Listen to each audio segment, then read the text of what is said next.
iteka n'umunezero ntangere vyo gusubira kubana namwe banywanyi bacu muriko murabana natwe makuru n'ibiganiro vya misi yose tubandanya gushikiriza kuri no mbonesha kuri yacu ari nayo yanyu Muhuza TV.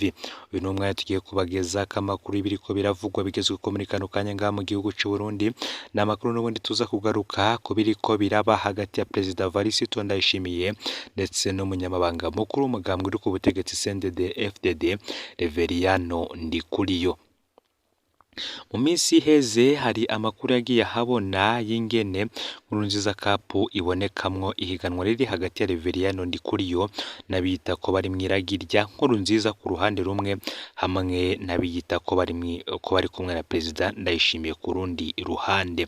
Ibi tukaza ko bigaruka ko kuri uyu munsi rero abategetsi bo hejuru batumiwe na Reveriyano Ndikuriyo ntibitavye urukino rwa nyuma rwa Nkurunziza Cup. Mu kanya kaheze hariko haba urukino rwa nyuma mw'ihiganwa Nkurunziza Cup ritunganywa n'ishirahamwe Fondation Pax Burundi rya Reveriyano Ndikuriyo.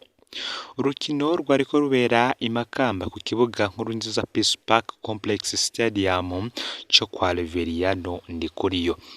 Imirwi ibiri niyo yariko ihiganirwa igikombe ca Nkurunziza Cup be n'ibahasha ry'imiliyoni 12 n'amafaranga ibihumbi 500 y'amarundi. Flamebu du Centre be na Vitalo FC. Ihiganwa ry'agapinge. Vuba twaheruka kubageza ko amakuru ajanye n'ingene Nkurunziza Cup ibonekamwo ihiganwa riri hagati ya Reveriyano Ndikuriyo n'abiyita ko bari mwiragi rya Nkurunziza ku ruhande rumwe hamwe n'abitwa ko bari kumwe na Perezida Varisito Ndayishimiye. Kurundi ruhande ndabibutse ko ayo mahiganwa ya Nkurunziza Cup yatangujwe munsi Perezida Varisito Ndayishimiye yatangura igikorane cyo gushimira Imana ku myaka 3 y'ubutegetsi bwiwe.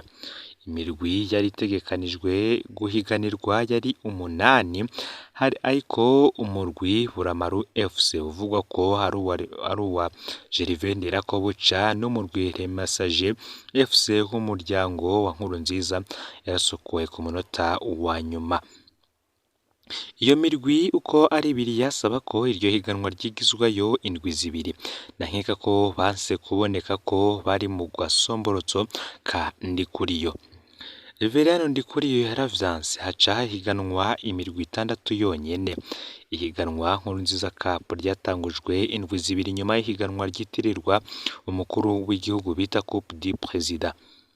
Ndabibutse kandi ko inyuma ya Coupe du Président Fondation Pax Burundi ya Reveriyano Ndikuriyo yaciye itangaza amafaranga azotangwa muri Nkurunziza Cup.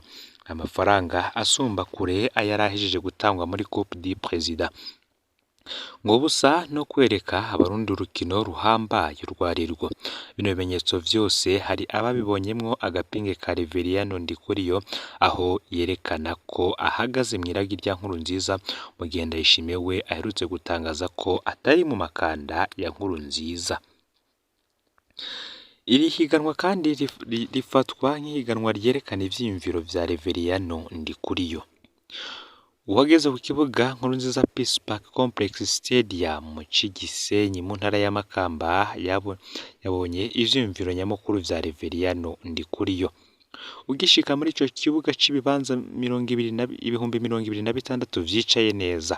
Ubona mu bidome binini handitse Aigle Noir abagwanyi.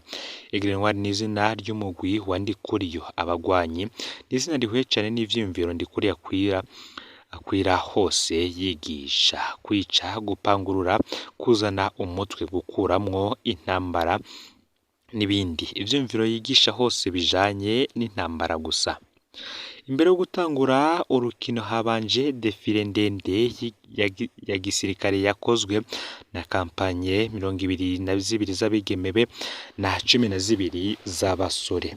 Abo bose nabo Ndikuriyo asanzwe ategura kurungika mu bihugu vy'Abarabu.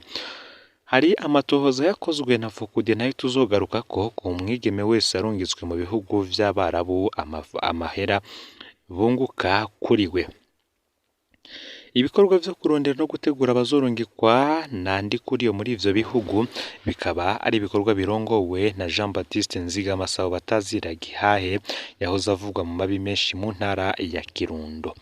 Izi defile zerekana neza ngo abo bigeme n'abasore batigishwa gusa ibikorwa vyo mu mazu mu bihugu vy'Abarabo ahubwo bahabwa n'inyigisho za gisirikare.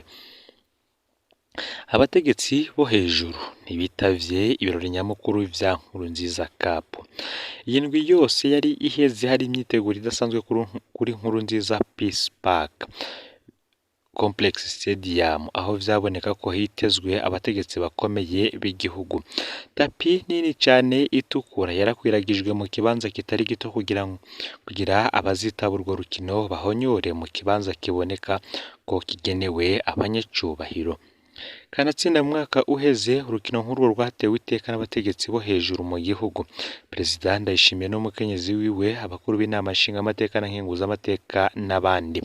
Imyambaro yose yaba iriko ifoto ya Perezida Nkurunziza ariko atera umupira ngo vyari ibirori bihimbaza koko Petero Nkurunziza. Uyu mwaka rero siko vyifashe. Umushitsi w'iteka muri ivyo birori yabaye Denise Nkurunziza, umutambukanyi w'umuhisi Petero Nkurunziza. Muri leta haje abashikiranganje Ezekiel Nibigira bene Marite Niteretse. Imbuga z'abategetsi bo hejuru ntizerekana ko hari amabanga bari barimwo uno munsi. Biratangaje ngo kubona urubanza ruhambaye rw'umukuru w'umugambwe uri ku butegetsi mu gihe urubanza rutumbereye kwibuka uwo bita imboneza y'amaho, urubanza abategetsi bahambaye b'igihugu batarwitavye. Ngese kwibuka Nkurunziza vyoba bisigaye bitera isoni bamwe mu bategetsi canke abategetsi basigaye batinya kwitaba ibikorwa bifatwa nko gupinga Perezida Ndayishimiye, aho imyambaro yahora yerekana Nkurunziza atera agapira uyu munsi bari bahinduye bashirako Nkurunziza na Ndayishimiye baganira ngo kumbure ngo babikoze kugira bahumurize Ndayishimiye ko batariko baramupinga, ariko bibagiye ko atakiri mu makanda. Urukino ku nsinzi ya Vitalo FC ibitego 2-0. Mu yandi makuru reka tubabwire ko kuri uyu munsi imyaka 57 yoba irumanye umuganwa Samuragwa w'ingoma y'u Burundi Karori Ndizeye yakomboye se umwami Mwambutsa wa kane Bangiricenge. Kwigenekerezo y'umunani mu Kakaro umwaka w'1966 Umuragwa w'ingoma y'u Burundi Karori Ndizeye yashikirije ijambo ritangaje cyane. Yamenyesheje ko ku neza y'igihugu no mu ntumbero yo gukingira inzego z'igihugu agiye kurangura amabanga yo kurongora igihugu. Uwo munsi nyene yarahagaritse ibwirizwa shingiro yongera arabogoza leta y'umushikirangoma wa mbere Leopold Biha. Bukeye yagenye Kapiteni Michel Micombero mu mabanga y'umushikiranganji wa mbere. Kuwa mbere Nyakanga umwaka w'1966 Samuragwa Karori Ndizeye yahavuye yimikwa nk'umwami w'u Burundi ku izina rya Ntare wa gatanu Karori Ndizeye. Mu migenzo y'ikirundi nta mwami yimikwa se akiriho. Iyo babonye ko bikenewe guhimikwa uwundi wahahora yasabwa kwiha ubuki agasandaba. Abakurikiranye ivya kahise bavuga ko umuganwa Ndizeye yahenzwe n'abari bashaka gutembagaza intwaro ya cami. Umuganwa Ndizeye yari yatashe i Burundi mu ntango z'umwaka w'1966 avuye mu mashuri y'igihugu mu gihugu c'Ubusuwisi. Umuvyeyi wiwe umwami Mwambutsa wa kane Bangiricenge yaramaze amezi 9 mu Busuwisi yivuza ingwara ya kanseri. Umwami yari yagiye mu Busuwisi nyuma yaho hari umugwi w'abasirikare washatse kumutembagaza no kumugandagura mu ijoro ryo kwigenekerezo ya 18 rishira rya 19 Gitugutu umwaka w'1965. Kuva ico gihe umwami Mwambutsa ntiyigeze agaruka mu Burundi. Yamaze amezi 9 atwarira u Burundi Geneve mu Busuwisi. Akiza Karori Ndizeye yaraje gufasha se gukurikirana ivy'igihugu. Umuganwa Ndizeye yari akiri muto cyane, yari hafi gukwiza imyaka 19 y'amavuka. Yasanze indyane zikomeye mu banyapolitike, ntiyamenya ko abo agize abagenzi ari bo nyene bashaka gufuta ubwami mu Burundi. Umutego wo mu buto.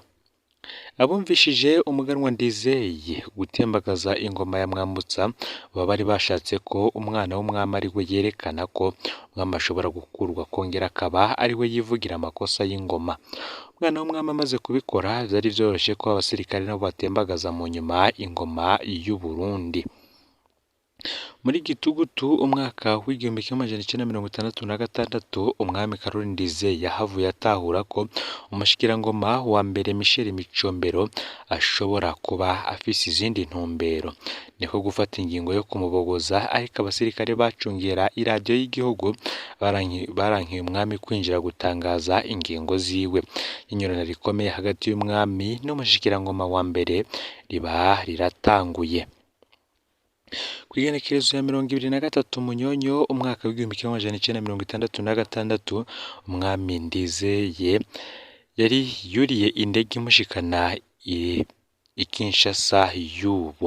Mu birori vyo guhimbaza umwaka, Perezida Joseph Désiré Mobutu yari amaze ku butegetsi. Imbere yo kurira indege, umwami yashize umukono ku itegeko rishinga ko umugambwe UPRONA uhindutse umugambwe umwe rudende wemewe mu Burundi.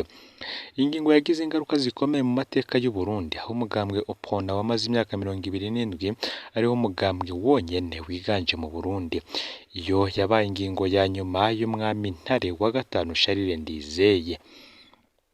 Kw'igenekerezo ya 28 Munyonyo umwaka w'igihumbi kimwe amajana icenda mirongo itandatu na gatandatu mu gihe umwami Ndizeye yari akiri mu rugendo muri Repubulika Iharanira Intwaro Rusangi ya Kongo, umushikirangoma wa mbere Kapiteni Michel Micombero yaratangarije Burundi ko umwami abogojwe kandi ko intwaro ya cami ifuswe mu Burundi. Kuva uwo munsi Burundi baburinjiye muri Repubulika intwaro ya Karoli Ndizeye yamaze amezi 4 n'iminsi 20. Muri Ntwarante umwaka w'igihumbi kimwe amajana icenda mirongo irindwi na kabiri umwami Karoli Ndizeye yaragarukanywe mu Burundi ku ruheri rukomeye rwabaye hagati ya Perezida Micombero w'Uburundi na Perezida Idi Amin Dada w'Ubuganda. Karoli Ndizeye yaranyurujwe. Kuva ico gihe yapfungiwe mu ngoro y'umwami yari i Gitega, amara ukwezi kose aba mu cumba cari kigenewe abakozi, afashwe nabi cane akobagurwa. Kw'igenekerezo ya 29 ukwezi kwa kane umwaka w'igihumbi kimwe amajana icenda mirongo irindwi na kabiri umwami Karoli Ndizeye yaragandaguwe arasirwa mu ikambi y'abakomando i Gitega, ikiziga bagitwara mu nkorofani mu kibanza kugeza ubu kitazwi. Uyu mwami wa nyuma w'u Burundi akaba yarishwe ari hafi gukwiza imyaka 25 y'amavuka. Fyonda subscribe canke sabone Rotary wafyonda ko kugira ngo tuje ucikanwa n'amakuru n'ibiganiro tubandanya gushikiriza. Sangiza n'amakuru bagenzi bawe kandi aho baba baherereye hose kugira ngo nabo batuje bacikanwa n'abiko biravugwa bigezwe ko ngaha mu Burundi, hanze imbezi igihugu c'u Burundi ndetse no makungu ya kure. No Muhuza TV, Imana ibahezagire.